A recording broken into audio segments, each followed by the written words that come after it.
Good morning India. दोस्तों नमस्कार। दोस्तों आज की मेरी ये कहानी काफ़ी खास है और कहानी सुनने से पहले एक बात याद रखें, कहानी सुनते वक्त ईयरफोन या फिर हेडफोन का उपयोग करें। इससे इस कहानी की ऑडियो क्वालिटी आपको पसंद आएगी जब आपकी कान तक पहुंचेगी। चलिए दोस्तों अब इस कहानी को शुरू करते हैं। अगर आपको ये वीडियो पसंद आए तो आप वीडियो को लाइक जरूर करें और चैनल पर पहली बार आए हो तो सब्सक्राइब जरूर करें। दोस्तों ये कहानी शुरू करने से पहले एक बात बता देती हूँ। ये कहानी अनुज की जिंदगी की सच्ची दास्तान। अनुज कहता है मैं 22 साल का हूँ और बम्बई के पास ही एक छोटे शहर से हूँ। मेरा भाई इंजीनियर है, उनकी शादी बम्बई में हुई है। उनकी लव मैरिज हुई। मेरी भाभी माया और मेरे भैया पहले से एक दूसरे से प्यार करते और फिर घर वालों की रजामंदी से उन दोनों की शादी करवा दी गई। भाभी की एक छोटी बहन है जिसका नाम रीति है। रीति की उम्र 20 साल है। उसे अपनी सुंदरता पर बहुत घमंड है, लेकिन मैंने उसका ये घमंड तोड़ दिया। वो कॉलेज में पढ़ रही थी। अब मैं आपको असली बात बताता हूँ। भैया की शादी के 3 महीने बाद ही मैंने रीति को पटा लिया था। भाभी को पता था कि रीति और मेरे बीच कुछ तो चल रहा है। दरअसल जब मैंने रीति को एक बार 15,000 की रिंग गिफ्ट की थी तभी भाभी को हमारे प्यार के बारे में पता चल गया। पता ना भी चले तो कहीं ना कहीं उन्हें शक हो गया था। फिर दोस्तों मेरी किस्मत ने मेरा साथ दे दिया और मेरी भी सरकारी नौकरी लग गई। अब रीति मेरे और करीब आ गई थी। जब भी मिलना होता हम दोनों कई बार आराम से मिल लिया करते। उसके बाद भाभी प्रेग्नेंट हो गई।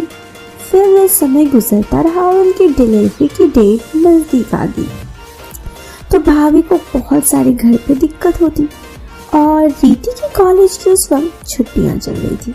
रीति घर पर थी तो भाभी ने रीति को घर बुला लिया। अब रीति भाभी की देखभाल करने के लिए आने को तैयार हो गई और रीति भाभी की देखभाल करने के लिए हमारे घर आ गई।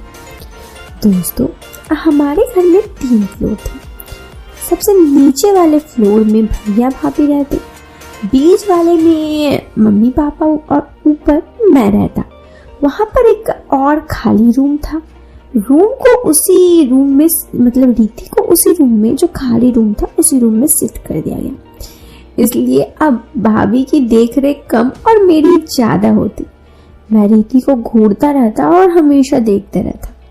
भाभी भी मेरी हरकतों को नोटिस कर रही होती। फिर एक दिन रीति को मैंने पूछा कि शादी के बाद कहाँ घूमने जाने का प्लान है तो वो बोली शिमला चलेंगे। मौका देखकर मैंने कहा क्यों नहीं एक बार यहीं पर शादी के बाद की जिंदगी गुजार लेते हैं। वो बोली नहीं अभी नहीं, जो होगा शादी के बाद।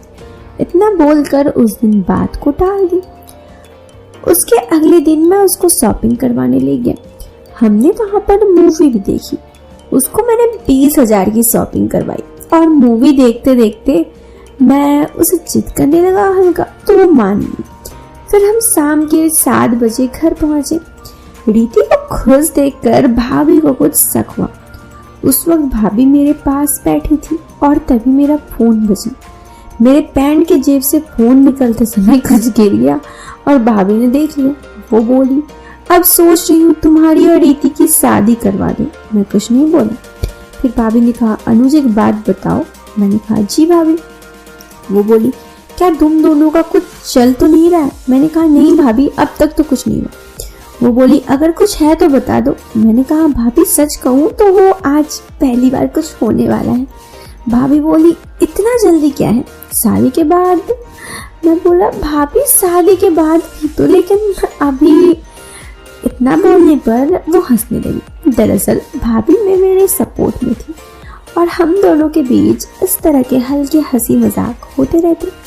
वो बोली मेरी बहन बहुत नाजुक है, उसका ध्यान रखना और अपनी ही जायदाद समझना। मैंने कहा आप चिंता मत करो भाभी, मैं उसका पूरा ध्यान रखूंगा और हम दोनों आपस में एक दूसरे से बहुत प्यार करते हैं। इसके बाद मैं अपने रूम में आ गया। रात के 10 बज चुके थे। रीति भी अपने दीदी को गुड नाइट बोलने चली गई। भाभी ने उसको अपने पास ही रोक लिया।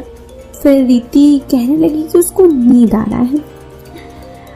पहले तो भाभी को पता था कि क्या होने वाला है, पर भाभी समझ गई कि रीति भी मुझसे मिलने के लिए एक्साइटेड है, इसलिए बहाना बना रही। भाभी ने उसको फिर जाने के लिए कहा। वो उसको गुड नाइट बोलकर ऊपर आ गई। ये सब बातें रीति ने मुझे बाद में बताई। जब वो रूम में आई तो वो मुझे कही कि क्या हुआ। मैंने कहा कुछ नहीं, बस तुम्हें देख रहा हूँ। उसकी सुंदरता के बारे में आपको पहले बता दूं, उसने मॉडलिंग का कोर्स किया हुआ था, जिससे उसको बॉडी एकदम स्लिम और बहुत ही अच्छी थी। उसका रंग दूध जैसा सफेद और बहुत ही खूबसूरत दिखती थी। वो एकदम कहूँ तो बहुत ही फिट। फिर हम दोनों पहले भी वीडियो कॉलिंग में बहुत बार ऐसे थे, लेकिन आज तक कभी सामने से एक दूसरे के उतने करीब नहीं आए। दोस्तों, उस रात हम दोनों एक दूसरे में खो गए। यूँ तो हमारे घर पे भी पता ही था और शादी तो होनी तय ही थी, लेकिन फिर भी मतलब आप समझ रहे हैं मैं क्या कहना चाहता हूँ। उसके बाद मुझे उस रात हम दोनों बहुत ही ज़्यादा थक गए थे और सो गए। सुबह के 10 बजे भाभी हमें उठाने आई। अगली सुबह जब हम 10 बजे उठे, भाभी आकर मुझे जगाकर कहा, क्या हुआ देवर जी, रात का भर प्रोग्राम चला गया। मैंने बोला नहीं भाभी, हम जल्दी ही सो गए थे। वो बोली हाँ, वो तो तुम्हारे कमरे का हाल देखकर मैं समझ ही रही हूँ। और उनके जाने के बाद मैंने रूम साफ किया। फिर दोपहर में भी मैं और रीति काफ़ी क्वालिटी टाइम स्पेंड किया। और मैं और रीति एक दूसरे के साथ अब जिंदगी भर का रिश्ता निभाना चाहते थे। मतलब हम दोनों एक दूसरे को प्यार करते थे। तो उस दिन क्या हुआ कि जब दोपहर में भाभी के पास रीति गई तो भाभी बोली, ये क्या हुआ रीति, तेरा चेहरा आंखें लाल पड़े हुए हैं, रो रही थी क्या? मैं बोला, अरे भाभी, अब जमाना बदल गया है, जरूरी नहीं कि लड़की की आंखें लाल हो तो रो ही रही है, कुछ काम भी कर सकती होगी। मेरे इशारे से भाभी समझ गई और बोली, लगता है जल्दी ही तुम दोनों की शादी करवानी पड़ेगी देवर जी, नहीं तो आप मेरी बहन को शादी से पहले ही कुछ दिक्कत हो जाएगी।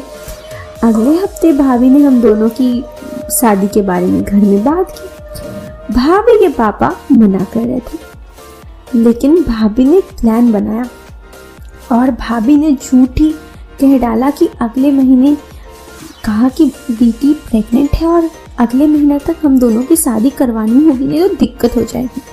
और भाभी के झूठ से सब डर गए और अगले ही महीने हम दोनों की शादी हो गई। अब रीति मेरी पत्नी है और मैं उसे बहुत प्यार करता हूँ और रीति भी मुझे पसंद करती है और प्यार करती है। हम दोनों एक दूसरे को पति पत्नी बनकर बहुत खुश हैं। तो दोस्तों, ये कहानी अनुज और रीति की यहाँ पे खत्म हो गई। छोटी सी कहानी जिसकी एक ही पार्ट थी। तो इस कहानी से लेती हूँ मैं अलविदा। मिलते हैं एक नए वीडियो में एक नए और इंटरेस्टिंग कहानी के साथ। वीडियो पसंद आए तो आप वीडियो को लाइक करने के साथ चैनल पे पहली बार आए हो तो सब्सक्राइब कर देना। Till then bye, take care, bye.